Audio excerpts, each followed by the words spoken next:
Join us for a chilling journey into the unknown as we delve into the legend of the Loch Ness Monster. We'll examine the evidence, or lack thereof, from eyewitness accounts to grainy photographs and scientific expeditions. Is Nessie a prehistoric survivor, a hoax, or something else entirely? Prepare to be captivated by this enduring and enigmatic mystery. Tonight on Newsworthy, 2 words and 2 question marks. Hi, this is Ed Locke with USA Mortgage. Buying your first home can be overwhelming, but here are 5 tips to make the process go smoother. Number one, find a lender, me, Ed Locke, that can answer any questions you might have and help you get pre approved. There are multiple options available based on your situation. Number two, work with a real estate agent you can trust. Number three, don't rush the process. Take your time and know that the process could take some time. Number four, consider all the costs. Number five, get a home inspection and review it with your realtor. Keep these tips in mind, budget for yourself, and you'll be that much closer to making your dream of homeownership a reality. So reach out to me at 502-680-0953. NMLS ID 448908, DAS Acquisition Company, LLC, doing business as USA Mortgage, NMLS ID 227262. This is not a commitment to lend. Additional terms and conditions apply. USA Mortgage is an equal housing opportunity.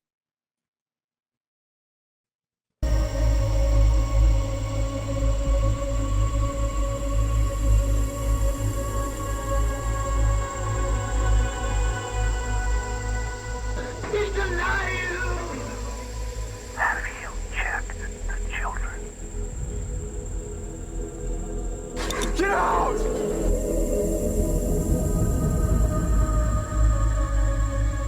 You have scoured the podcast world and finally found us, Newsworthy with Steve and Jerry, where we delve into all things mysterious, macabre, or out of this world, and decide if they are truly newsworthy. 2 words and 2 question marks.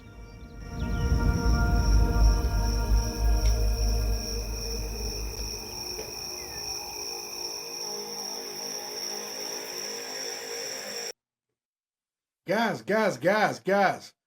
Guess why clams don't run marathons? Why's that? They might pull a muscle.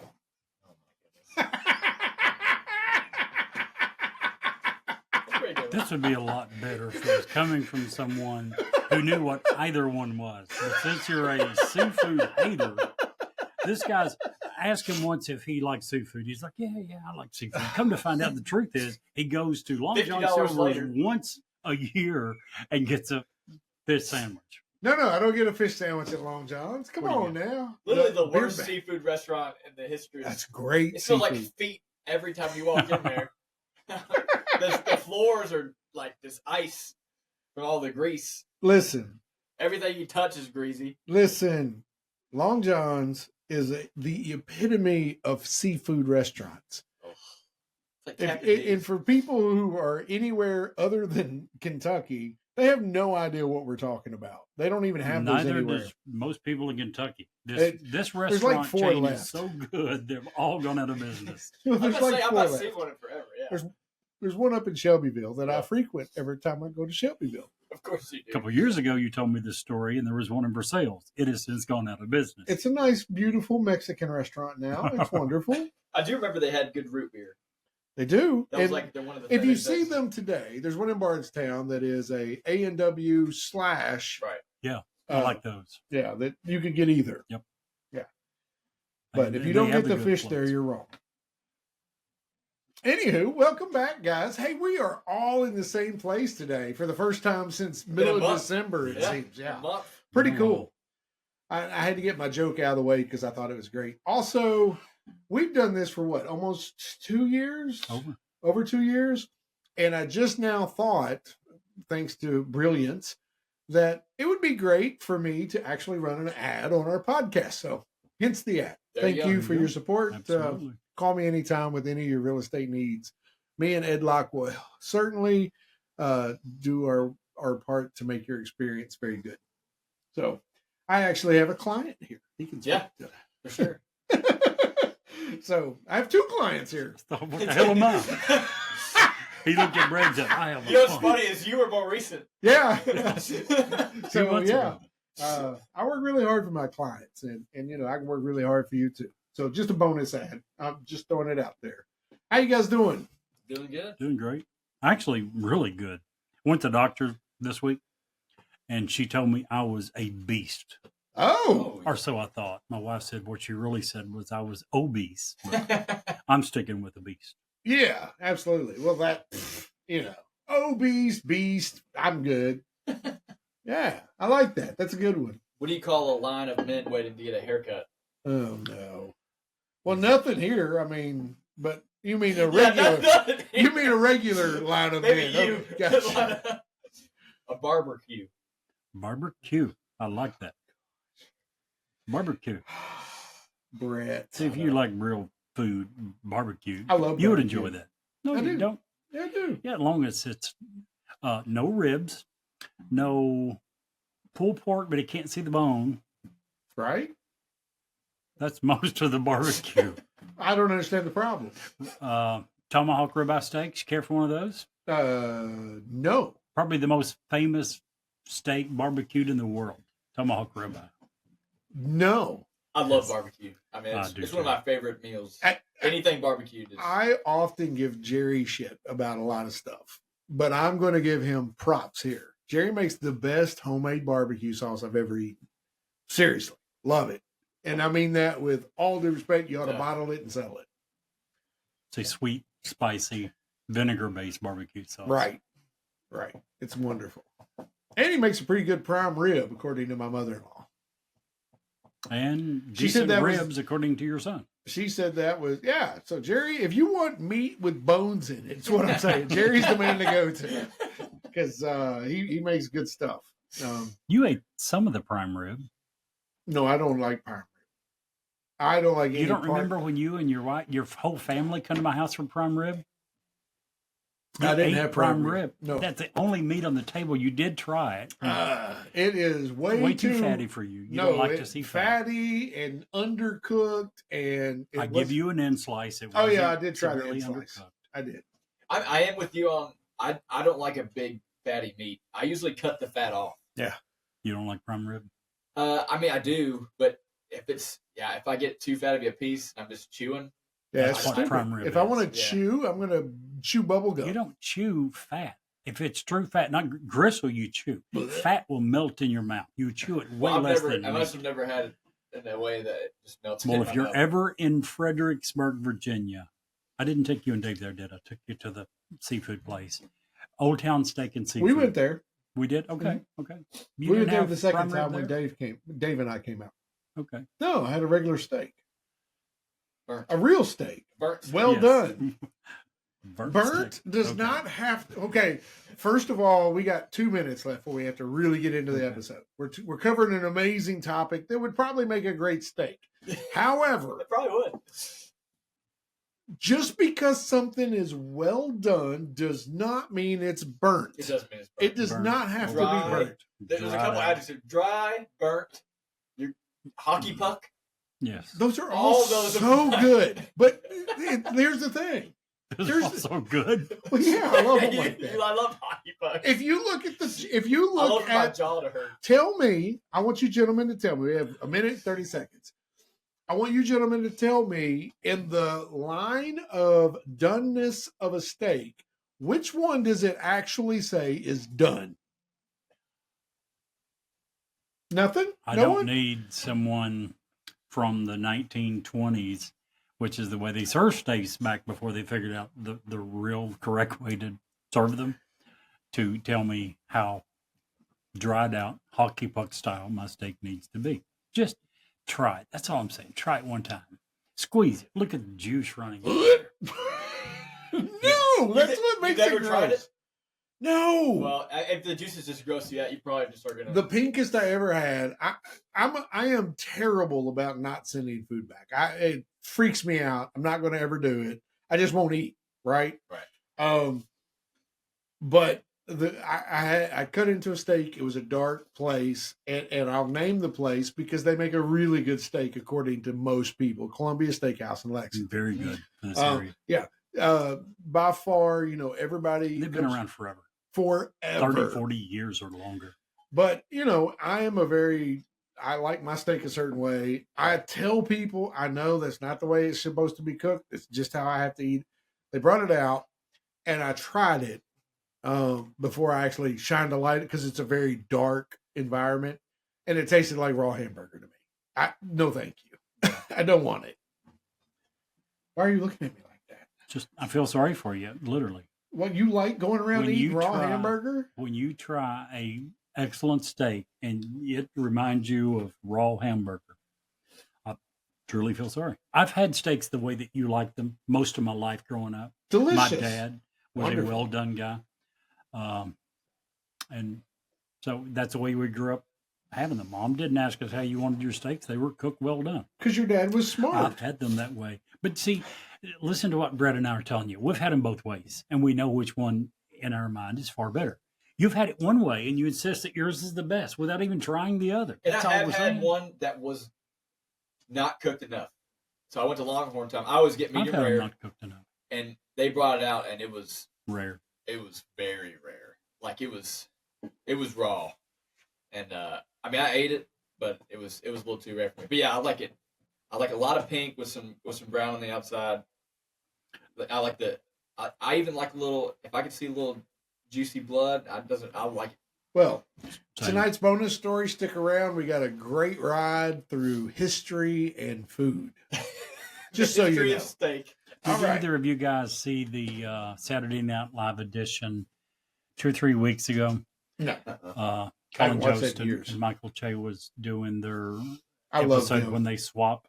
They Yeah. write each other's jokes. Usually very racist, very funny, Just funny as deliciously funny. Yeah. Yes. The one that Michael wrote for Colin, and Scarlett Johansson was there Oh, great. about raw steak and Arby's roast beef. Everything you guys are No, mentioning. thank you. Remind Don't me. even go there.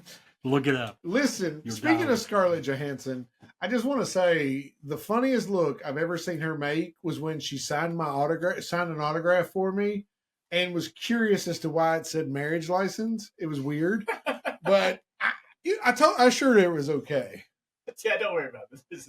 No, I'll be there in a minute, Scarlett. It's fine. Thanks. Oh, sorry. Back to what we're doing here.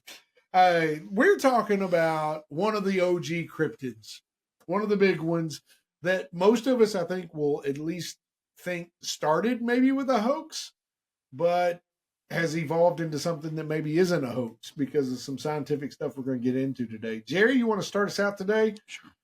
Absolutely. I'll start us off by saying everything you said was absolutely incorrect. What? You just said that it started off as a hoax, and due to scientific evidence has been proven otherwise. I'm going to start by saying the exact opposite. Of course you are. There's a few reasons why Nessie doesn't exist. You called her Nessie, right? That's what she's commonly known as, the Loch Ness Monster. Well, I don't call Nessie. Scarlett that, but yeah. Yeah. Okay. Keep dreaming, bud. But few reasons why scientists say that she doesn't exist. And it's really hard, basically impossible for science to disprove the existence of anything. How can you prove that something doesn't exist? That goes with any cryptid. Not only any cryptid, if there's anything in the world and someone says, I believe this exists, and you say, no, it doesn't, and they say, prove it. How can you prove that something that's never been here has never been here? It's kind of hard. But with Nessie, they come close. Here's a few reasons why Nessie, according to most scientific experts, does not exist. Number one, there's never been a single convincing sighting of Nessie. Not one. There was one we thought way back, as Steve alluded to, in 1934. The photo that came to bring her to her initial celebrity status was known as the surgeon's photograph. It was taken in 1934 and appeared, according to a lot of images after it was retouched and blown up, to look like a plesiosaurus, a long-necked monster coming up out of the water. It turned out to be a hoax. It was I think in the mid or early 90s, it was found to be a complete and absolute hoax. Now, there are many supposed photographs of Nessie. Many have turned out to be trees, logs, boat wakes, otters, eels. There's many others that are blurry, that if you hold it at the right angle in the right light, you could maybe conceivably say it's something else. As far as a single convincing photo of Nessie, it doesn't exist. Number two, if Nessie were real, we would find bones of it, its ancestors, someone in the family. Now, this isn't like Bigfoot, Sasquatch, Yeti. That's worldwide. We're talking about a cryptid that we have confined by its very name to one lake. One very large lake. Comparatively speaking, it's a relatively small lake. In the state of Kentucky, I was born and raised 10 miles from Lake Cumberland. Do you know how many hundreds of miles of shoreline Lake Cumberland has? Look it up. That's not a fair statement because, well, I mean, it's fair because Kentucky, other than, what is the other lake? There's one other lake in the United States, or one other state that has more shoreline than Kentucky. We have more shoreline than almost all other states. Oh, I figured Minnesota and all of those states would have. Detroit. We're The number land of two. lakes. We're number two in the nation. Minnesota is known as the Land of a lakes. thousand Detroit. lakes. Oh my gosh, Michigan. Several, Michigan, Minnesota. I figured, I'm not disputing, but my point is, in a few miles from where we now exist, there is a lake with many, many times the amount of shoreline of this lake. So when you're calling it a huge lake, it's roughly 23 miles long. So it's a large lake, but it's not that About a mile large. wide. It's a large lake. Yeah. It's not that large. It's not even the largest in Scotland. It's the second largest. Exactly. But we've never found a single bone. Let me put that in perspective for you. I asked Google how many dinosaur fossils have been found. Please keep a couple things in mind. Dinosaurs went extinct when? Scientists say? About 66 million years ago. 66 million years ago. Number two, the conditions for fossilization are quite rare. So only a very small, minute percentage of dinosaurs ever became fossils. Right. And of those, what percentage did we find? Because again, they were spread around the world. With all that in mind, any idea of how many dinosaur fossils we have found? This is just all over the world. All over the world. I'm sure a 11,000. lot. 11,000. In this case, we know where it lives. We know the lake it's in. This lake has a flat floor. Since the 70s, we have dredged it, scooped it, and explored the floor. And we have found a grand total of 0 bone fragments.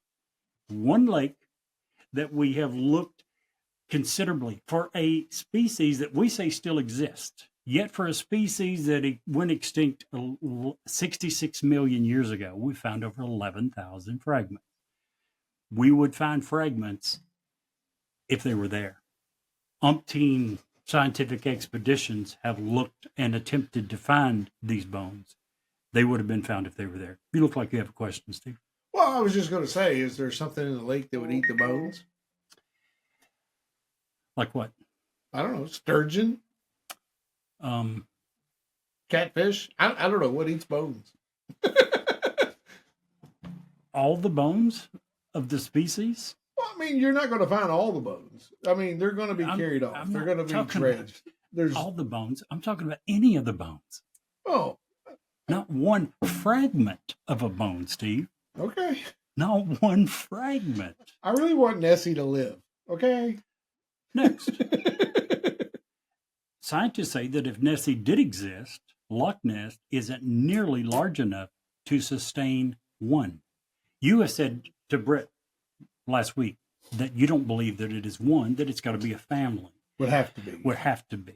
Obviously. Yeah, so Everyone Several agrees families. that otherwise it would quickly go out of existence and it would be gone. yeah, And one of the guys that worked on the Robert Ryan study, I know we're going to get to that later, but Peter Scott, he estimated that 30 monsters would have to be in that lake to sustain not only the population, but to sustain the population. and If they were isolated to Loch Ness. And scientists say that given the size that most people say and believe that Nessie is, that the lake is not nearly big enough to provide a ongoing habitat. It could live there for a few weeks, that it is not nearly big enough. Next, Loch Ness is way too cold for a reptile to inhabit. Nessie is usually described as a reptile, like a plesiosaurus. But Loch Ness simply isn't a suitable habitat for a creature like that. Plesiosaurus are tropical creatures.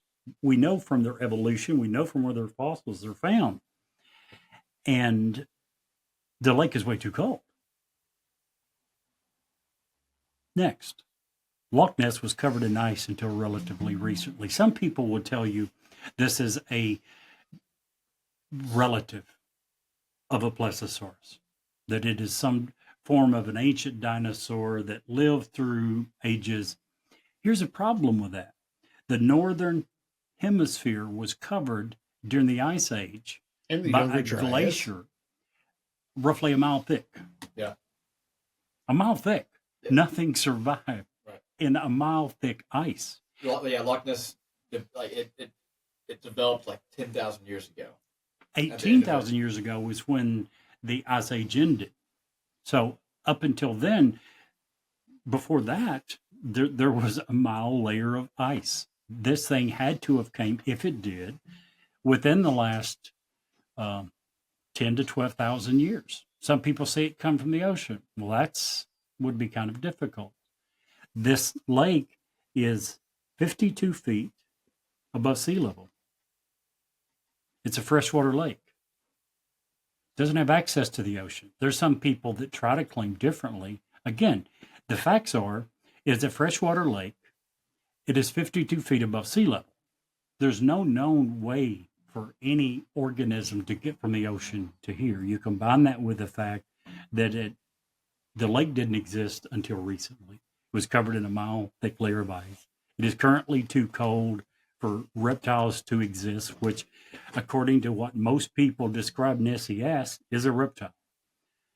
It is too small. The lake is too small, scientists say, for it to exist.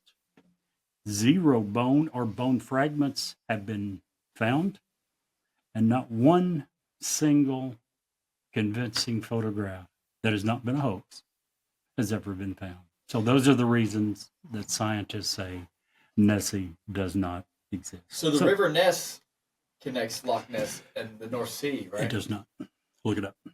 There's a canal built beside the River Ness. River Ness ends. Okay. There's the canal that was built in the 1850s, I believe.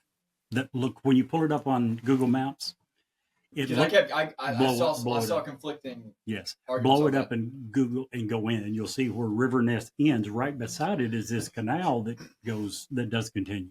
Well, between 1967 and 1968, Gordon Tucker, who I'm sure you'll probably bring up in a few, or may not, he volunteered his service as a sonar developer as part of a larger movement that was being conducted by the Loch Ness group, trying to produce truth and fact about Loch Ness. He fixed a large sonar transducer underwater in the hopes of finding proof of the Loch Ness Monster. During a 2-week trial, several targets were identified, and at least one has been discredited as a large shoal of fish. Others moved at speeds up to 10 knots and did not appear to be any other fish or known aquatic life form in the area. In 1987, and this is the big one, if you will, this is kind of where Nessie went to either fall into two camps with this. Definitive proof or definitive nothing, right? So in Operation Deep Scan in 1987, 24 boats equipped with echo sounder equipment used as part of Operation Deep Scan was on a mission to find Nessie. The results found a large mass at the bottom of the loch. Many wrote off the reading as a pile of debris, but motion in 3 of the images made this questionable. Unfortunately, this was the only thing that they found in Operation Deep Scan that would have pointed to the Loch Ness Monster. And there is the picture of the flipper. Are you going to get to that? Yeah, yes, the Brett? Robert Rhines Yeah. studies. Yeah. These are really cool pictures. I'd like to maybe attach them to the episode. Yeah. Just for proof, Jerry. Please do notice that those, or we'll make a note that every one of those photographs you're referring to has been admitted that they were retouched. They're not. Look it up. You're breaking my Not heart. a single one. Is, I want to talk about this because this is one of the main. Bring it up, Brett. Let's go. So yeah, he's in the Rhine studies. What he's talking about. And I know you're going to discuss that more. Yeah. So in 1972, a group of researchers from the Academy of Applied Science, led by Robert Rhines, conducted a search for the monster. They used sonar, and they went throughout the lake. On August 8th, Rhines' sonar unit, operating at a frequency of 200 kilohertz, they saw a large object that was moving. They were at a depth of 11 meters, and they got a picture of this. And if you look at the outline of the sonar image, it looks like a plesiosaur. Agreed. And later on, they published these findings in Time magazine and a magazine called Nature, which was a highly regarded magazine at the time. And in it, British naturalist Peter Scott argued as to why they should come up with a scientific name and add this creature that they said they found to the British Register of Protected Wildlife, which they did name it. It was the first animal to get a scientific name without a physical specimen ever. So the name that they gave it was Nessiterus rompopteryx. Gosh, dang, that's terrible. I'm glad we don't speak Latin anymore, aren't you? Me too. It's actually Greek. But they did give it a name. Whichever. So I thought that was really cool, and you can still you can look at the image of the flipper. I know Jerry said that it was doctored, but it does. They did say that they got multiple images of it, and they could tell that it was moving. One thing that I had a question of, kind of on Jerry's side, is that you got the flipper. You couldn't have turned the camera just a little bit to get a little bit more of the object. You can also look up if you just look up the Rhine studies, you can see, and what we'll try and attach it to the video, but you can see the sonar image, and it's definitely an outline of some sort of. It looks just like a plesiosaur, just how you would expect. A couple of other sightings that we haven't touched on. This is kind of going back a little bit further. George Spicer in 1933. Him and his wife saw a huge animal cross the road in front of their car. They described it as being, they were going over a hill, so they kind of caught it at a weird angle, but they didn't see any feet. It was almost like a huge whale-like creature. They said that they kind of saw a tail, and you can look up they had an artist draw what they described.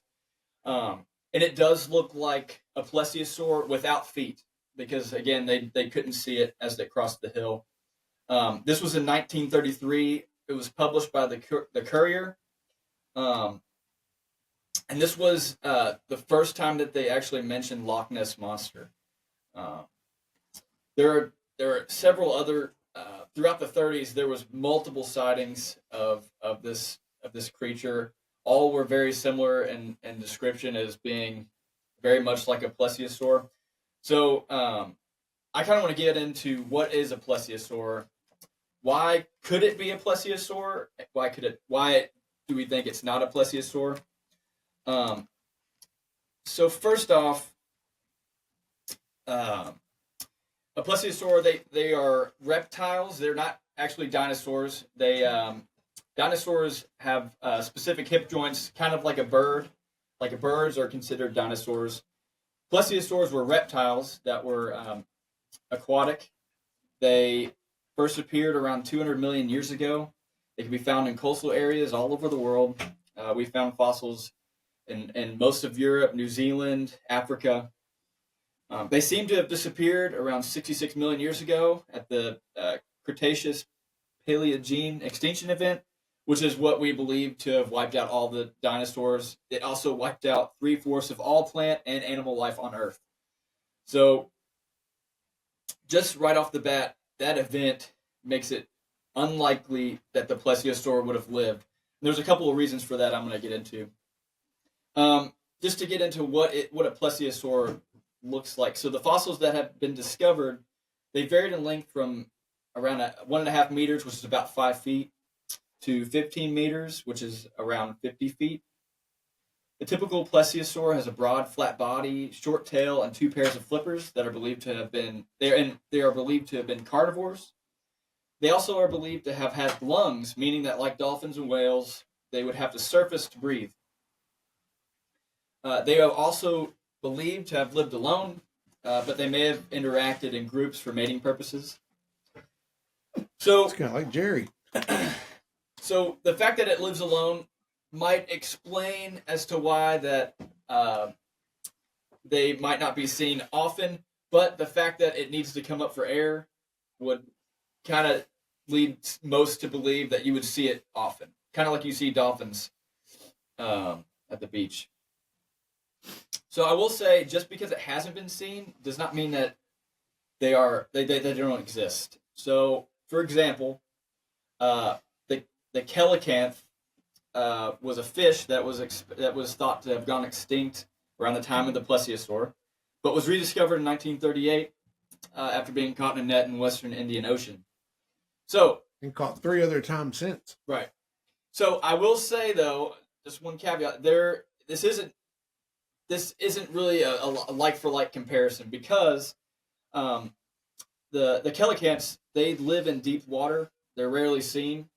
Plesiosaurs wouldn't be living in deep water because they need to breathe the air. So they would have to continue to rise to the surface, meaning that they're more likely to be seen, especially since we're talking about such a small water mass. Some scientists have considered the possibility that they could have lived in Loch Ness. Plesiosaurs were believed to have been mostly saltwater animals, but they have been found recently in known freshwater sources. One example of this is the Dinosaur Park Formation in Alberta, Canada. And in 2022, they were found in a river system in Morocco's Sahara Desert. So in this Morocco Sahara Desert finding, a team of paleontologists discovered, quote, a lot of different plesiosaur fossils. These were all within a 100-million-year-old river system that's now a part of Morocco's Sahara Desert. The findings, the paleontologists said, was a little surprising, and, quote, it indicates this group was able to become specialized to exploit freshwater environments. What about, Brett? Did you find anything, not to interrupt, but did you find anything in your research about Loch Ness's newly discovered cave system? I'm going to get into that. Okay, cool.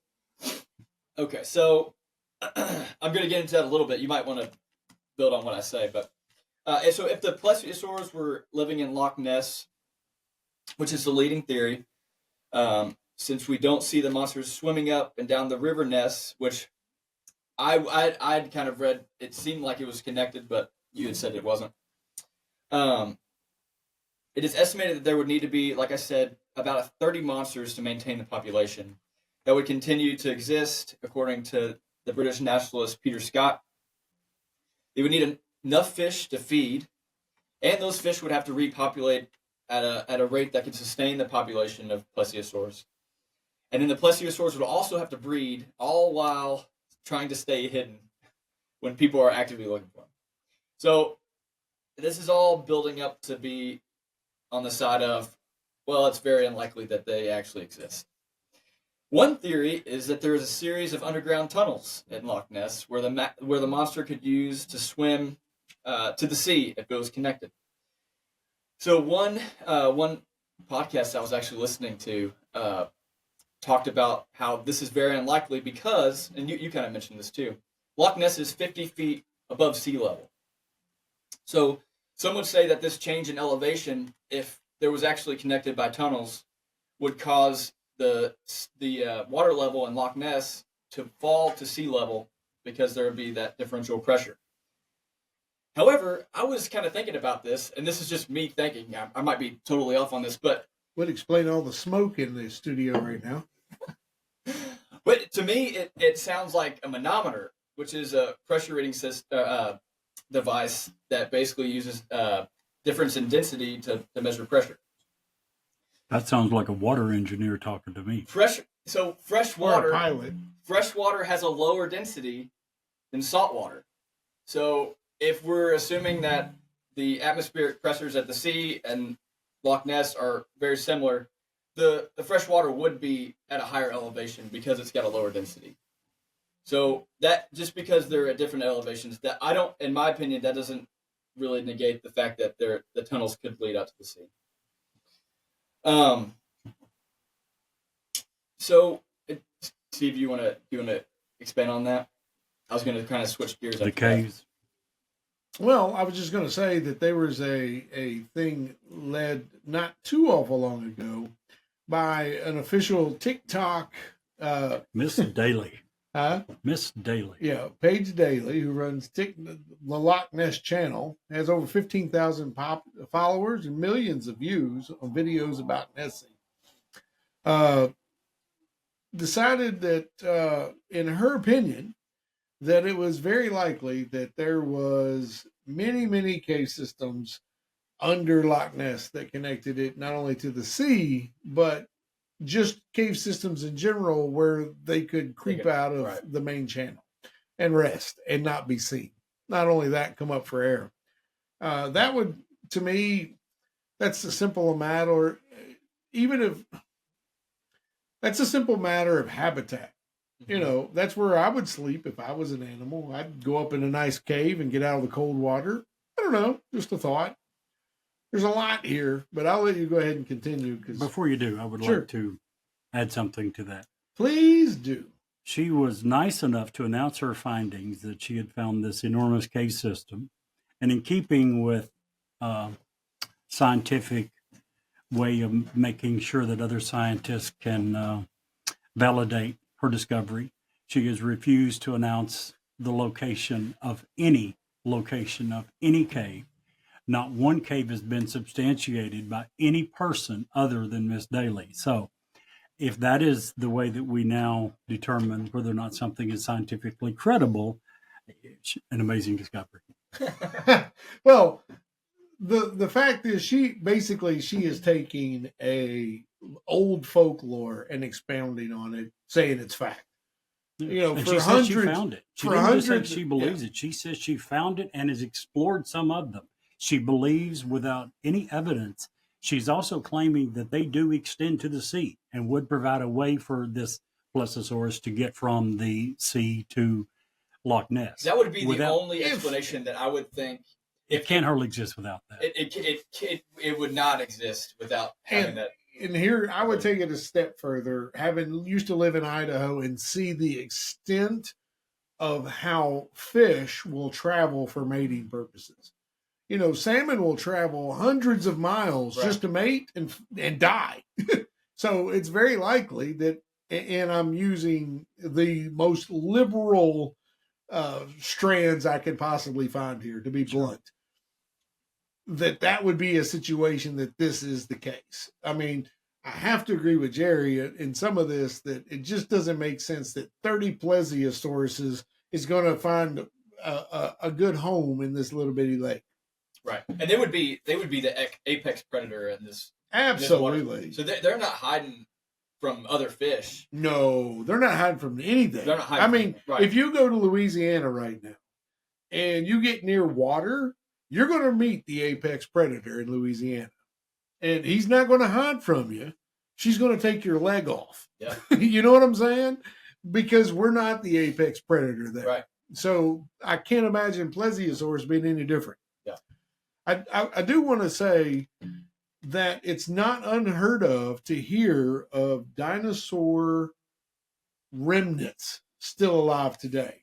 and I'll touch on one of those. We're going to do it on a future show, but I do want to bring it up. Don't let me forget, Brett. Go ahead and finish about Nessie, though. So I'm kind of done with the plesiosaurs. I was going to switch gears to just talk about some other things that scientists might think it is. Yeah, absolutely. Let's do it because, just do it. Go for it. So just one other alternative to it being a plesiosaur was just being it. One scientist named Professor Neil Gemmell of the University of Otago in New Zealand. He said that his team had analyzed water samples for environmental data, or for environmental DNA, that creatures shed as they move through the environment. That's neat. Yeah. So basically the process is they take a liter of water and they can see all the DNA of creatures. Urinary and fecal. It's crazy. Yeah. I don't know how they do it, but so basically they said that no plesiosaur DNA was found, but one plausible idea based on anecdotal evidence, according to Gemmell, is that the monster could be a large eel. That theory is kind of questionable because eels usually only grow to about 4 to 6 feet, and they migrate to reproduce. So, there's been no reported sightings even of a giant eel in this area. Right. So it's not really credible, but it was just another thing that I thought was worth mentioning. I have another thing that I want to kind of bring up too at the end of this, but what do you think about a large sturgeon? We have sturgeon in our waters now, and if you were to see one here in Kentucky, even you see them, they get to be hundreds of years old and very large. And if you were to see that move in the water, I'll answer that by expounding upon his DNA please do survey, which was done to give it a little bit more credibility with a combination of the universities of Otago, Copenhagen, Hull, and Highlands. They searched the DNA looking for DNA. They look for unusual species. No DNA of any large fish, such as sharks, sturgeons, or catfish, were found. No catfish. Can you imagine a lake with no catfish? In Kentucky, if you take your shoes off and walk into the water, a catfish is going to bite your toes. I mean, that's how many catfish we have. Also, no evidence of any reptilian sequences were found. The leader of the study, Professor Neil Gemmell from the University of Otago, said this: I think we can be fairly sure that there is probably not a giant scaly reptile swimming around in Loch Ness. So my dad was right. I can't tell you what he says about water, but I will after the show because my dad is my dad. That's where we'll leave that. Okay. Fair enough. I just a little side story. I was talking to somebody at work, and they knew somebody who did they dove to look for bodies in like lakes and stuff. So they did it at Lake Harrington, which is in Bergen. Right. Huge, deep lake. Huge, really deep. It's like 500 feet deep. And they said the dude went in and he came out immediately. And he was like, I'm not going back in there. And they were like, what happened? He's like, I saw a catfish bigger than me. I literally used to work with a lady. Her husband's job is to do underwater bridge examinations, where they build the foundation and to verify. And a lot of times they have to dive and do those things. And those stories are 1,000,000% accurate. There are fish that should not exist in our rivers and lakes that absolutely exist. And I have no reason to doubt this dude. He works for the state. He is an engineer. He has no reason whatsoever to speak on hyperbole of what he sees in the water. Yeah. None. I've heard an almost identical story being told from a diver at Wolf Creek Dam, which is a dam that created huge, beautiful dam, Lake Cumberland. And supposedly a diving team was sent down to do some repairs, and this one diver come up and said he would never go down again. They asked him why, and he said, I saw a catfish that could swallow me. Yeah. And Wolf Creek had a lot of repairs several years ago. It was cracking. They had to fix it. Could you imagine? Like I've been snorkeling in the ocean, and you just like look out, and I was in a murky area, so it wasn't super clear. We saw like a lot of cool fish, but just looking out, it's kind of eerie because it's quiet when you're down under there, and you're just like, man, if a fish came over here, like a big fish, you never know. I'd be scared to death, man. So I love the ocean. It is my happy place. I do too. But I have learned over my years of going that I have to wear, swim shoes because my feet like to attract things that hurt. I've stepped on and had urchin tentacles in my feet. That sucks. I busted my feet on coral. That sucks. Every time I interact with something from the ocean, typically it requires me to scream like a girl and throw it. I kid you not. Can I tell you all a funny story real quick? Yeah, sure. So the first time we were in Princess Cay, which is a private island that several of the cruise lines go to. They got free beaches, whatever. I was under, had snorkeling equipment, found a crab. It was one of those little cool crabs that if you look at it, it looks like a rock until you pick it up and it's got a big pincher and So I pull it up and I'm holding it in my hand. Yeah. And I'm like, hey, Robin, look at this cool crab, right? She's like, put the crab back in the water. It's going to get, I'm like, no, look at it. And I had it, instead of holding it, I was just letting it walk around in my hand. And all of a sudden it pinched me in that skin right between it's like the worst thumb. place to get pinched. Yeah. Anywhere else you'd be all right. Yeah. It pinched me right there and I just flung it.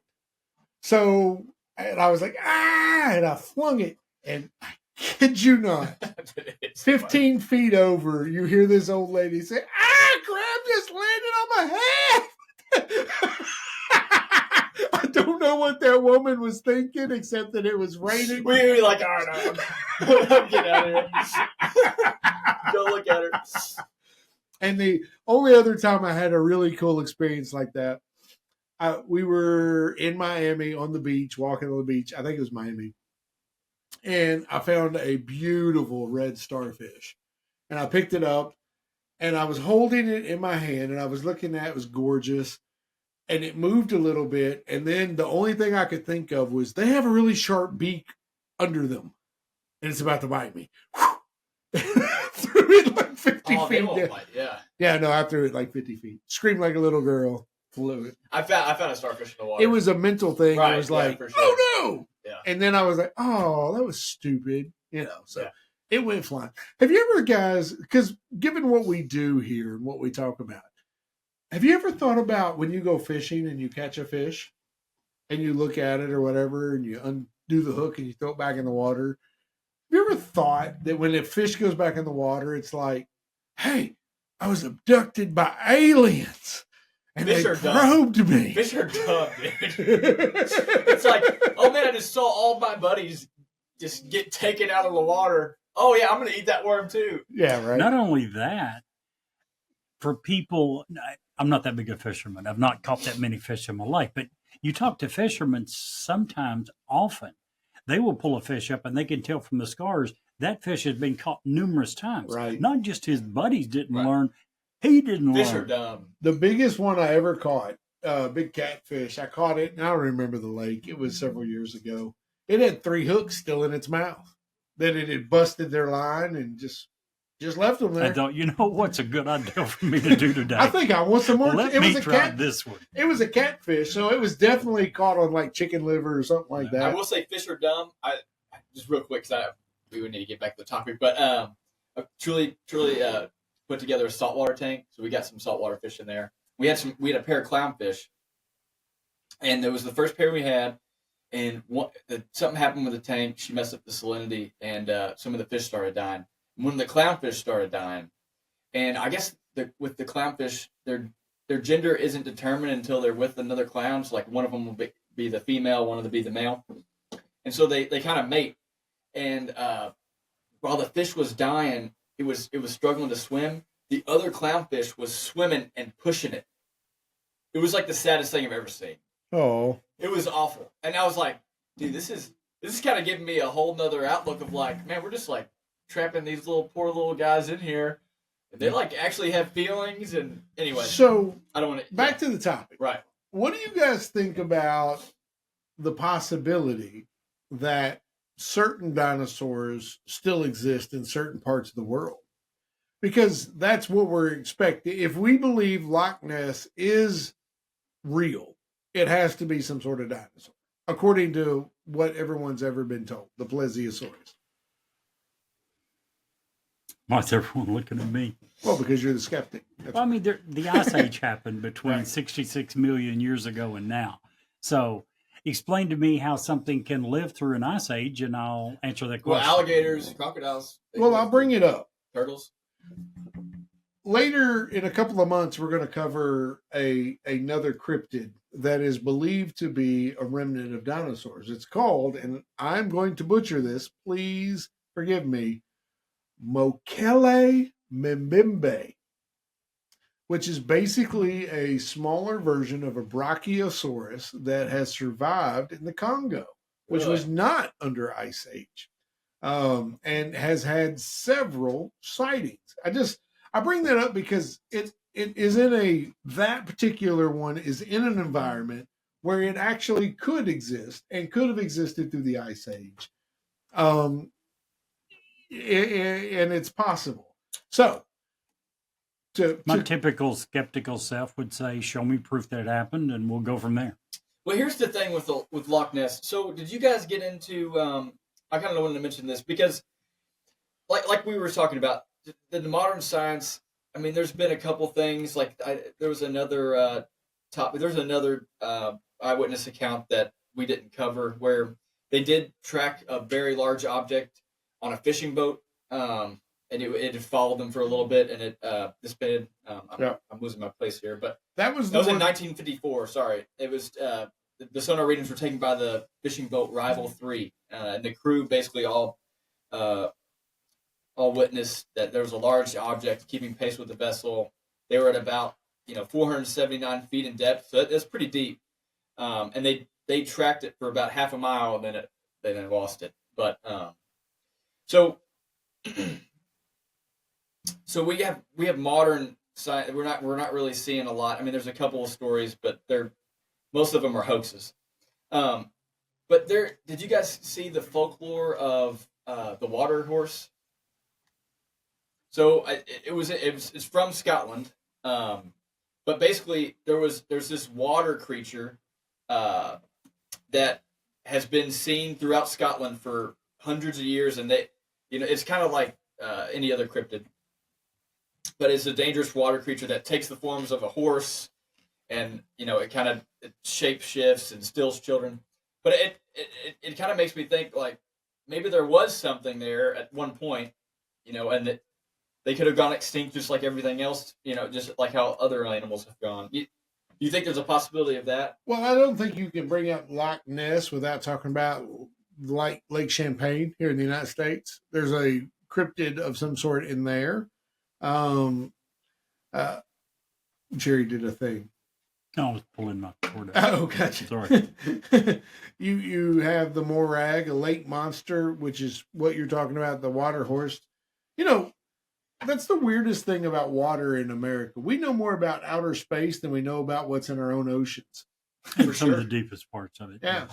Yes. It's crazy. And if you look at some of those fish, dude, it's like otherworldly. Yeah. It's like the octopus, the mimic octopus that was like shape shifting. Yeah. Like we were talking about with Tim Kelly. Yeah.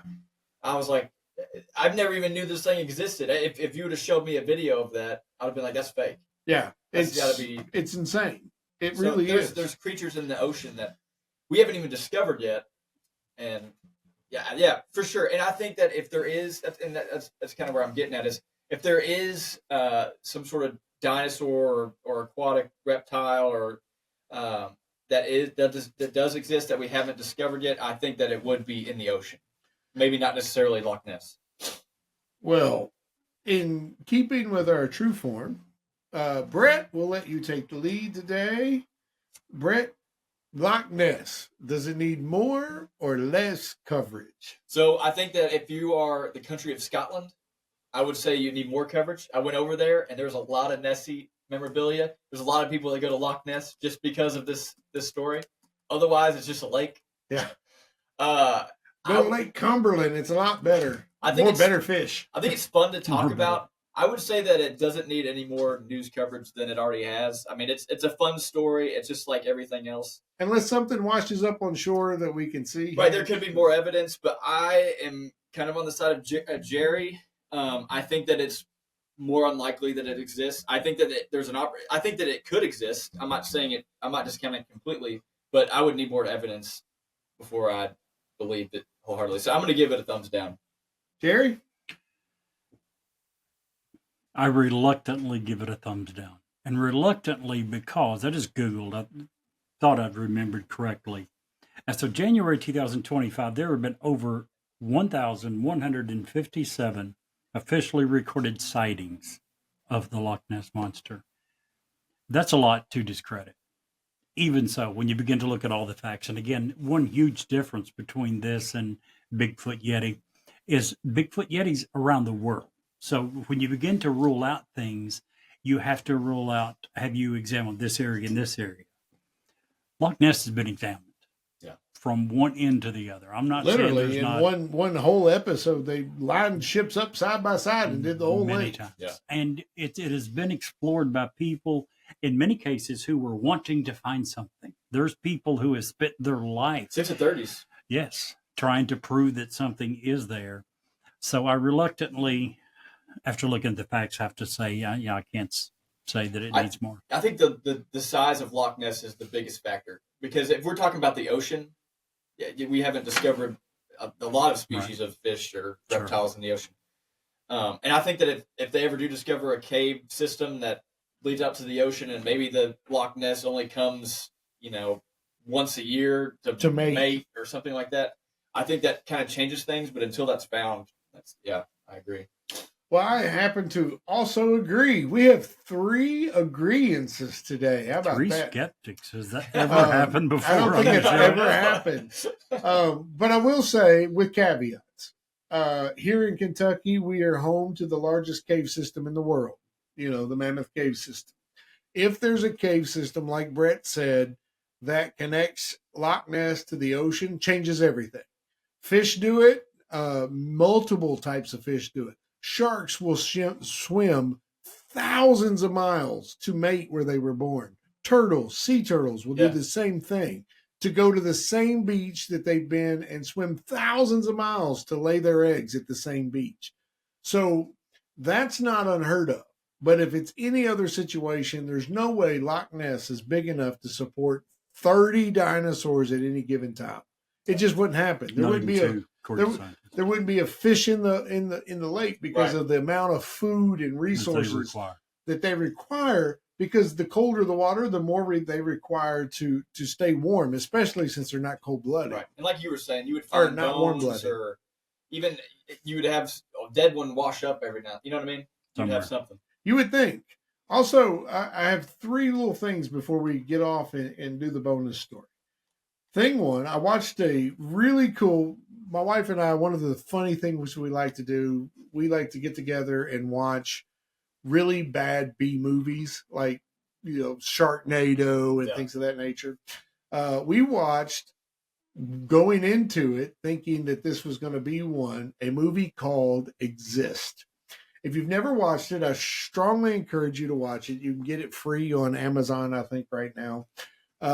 It's about Bigfoot. And I went into it thinking it was going to be a cheesy B movie. It's actually a solid movie. Yeah. It is what I would think. And once you get to the end, I'm not going to spoil it, but when you get to the end, you realize, this could really, and here's why. So I'm not going to spoil it, but check out Exist. Also, if you are the praying type, please don't forget, as you're thinking of Los Angeles and the California fires, please don't forget the people in North Carolina, South Carolina. Those people are still living in tents and sub-zero weather right now. Yeah. So miles long of propane. Yes. So if you have money and you're donating, please do both. They all need your help. Yep. What a great conversation. But we're not done yet. Stick around through these very important ads for an awesome bonus story. JT's Way is a Christ-centered, nonprofit organization with a call to help hurting families during the loss of a child. At JT's Way, they assist families grieving from the loss of a child through assistance with things like funeral expenses, emotional support, guidance through the grief process, and help in their healing journey. While paying for funeral expenses, they help navigate picking a funeral home, burial plot, or cremation services, and provide families with grief counseling resources. JT was 17 years old when he died unexpectedly in an automobile accident. He was a senior in high school and a student in the automotive class. JT loved cars and music, and he took his role of friend very seriously and made sure to make friends wherever he went. Their mission at JT's Way is to minister to families by financially assisting and connecting them with their local resources.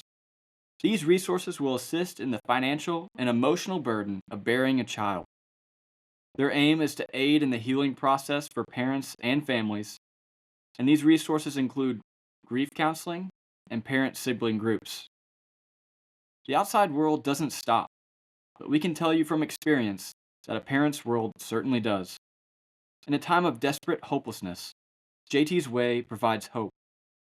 If you want to help support JT's Way in their mission, please reach out to them at www.jtsway.com. JT would often say, "Let me challenge you to make a friend, be a friend, and most importantly, bring a friend to the loving arms of Jesus Christ." Hi, this is Ed Locke with USA Mortgage. Buying your first home can be overwhelming, but here are 5 tips to make the process go smoother. Number 1, find a lender, me, Ed Locke, that can answer any questions you might have and help you get pre-approved. There are multiple options available based on your situation. Number 2, work with a real estate agent you can trust.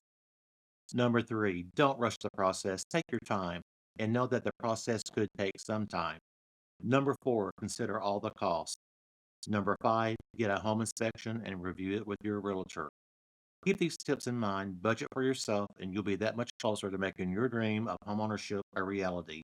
So reach out to me at 502-680-0953. NMLS ID 448908, DAS Acquisition Company, LLC, doing business as USA Mortgage, NMLS ID 227262. This is not a commitment to lend. Additional terms and conditions apply. USA Mortgage is an equal housing opportunity.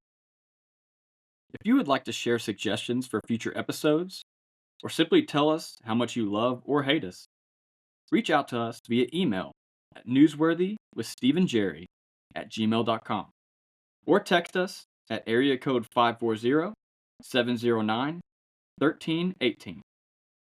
And now, back to the story.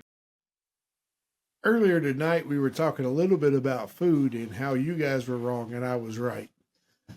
Our bonus story today is all about food. Management at Kentucky Fried Chicken wanted to diversify and expand. So in 1968, in March, Kentucky Roast Beef and Ham was born. The first test store was opened in Las Vegas, Nevada, and during the first 30 days, the restaurant did over $70,000 in sales in 1968. The company growth was explosive and opened 100 restaurants in less than 2 years. The roast beef was served on a fresh, buttery bun. The food was good, but to make fresh roast beef in store was expensive to get started and slow to make. To get it right, if you get it right, you'll have company record profits and happy customers. Get it wrong, and you'll lose both. The food was good, but pricing became an issue.